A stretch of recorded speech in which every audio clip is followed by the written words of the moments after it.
Champions கோப்பை இறுதிச் சுற்றில் இந்தியா நியூசிலாந்து அணிகள் துபாயில் ஞாயிற்றுக்கிழமை மோதுகின்றன. இதற்கான நடுவர்கள் அடங்கிய விவரங்களை ஐசிசி வெளியிட்டுள்ளது. கள நடுவர்களாக பால் ரைஃபில் மற்றும் ரிச்சர்ட் இல்லிங்வர்த் நியமிக்கப்பட்டுள்ளார்கள். ஜோயல் வில்சன் 3வது நடுவராக செயல்படவுள்ளார். 4வது நடுவராக குமார் தர்மசேனா செயல்படுகிறார். ஆட்ட நடுவராக ரஞ்சன் மதுகலே நியமிக்கப்பட்டிருக்கிறார். பால் ரைஃபில் தென்னாப்பிரிக்கா நியூசிலாந்து இடையே லாகூரில் நடைபெற்ற அரையிறுதியில் கள நடுவராக இருந்தார். இதில் 50 ரன்கள் வித்தியாசத்தில் நியூசிலாந்து வெற்றி பெற்றது. ரிச்சர்ட் இல்லிங்வர்த் இந்தியா ஆஸ்திரேலியா இடையிலான அரையிறுதியில் கள நடுவராக இருந்தார்.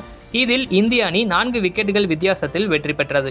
ஐசிசியின் சிறந்த நடுவர் என்ற விருதை 4 முறை வென்றுள்ள ரிச்சர்ட் இல்லிங்வர்த் 2023 உலகக்கோப்பை, 2024 T20 உலகக்கோப்பை இறுதிச் சுற்றுகளில் கள நடுவராக இருந்தார். லீக் சுற்றில் இந்தியா நியூசிலாந்து இடையிலான ஆட்டத்தின் போதும் ரிச்சர்ட் இல்லிங்வர்த் கள நடுவராக இருந்தார். இந்தியா நியூசிலாந்து அணிகள் லீக் சுற்றில் ஏற்கனவே துபாயில் மோதின. அப்போது இந்திய அணி 44 ரன்கள் வித்தியாசத்தில் வெற்றி பெற்றது.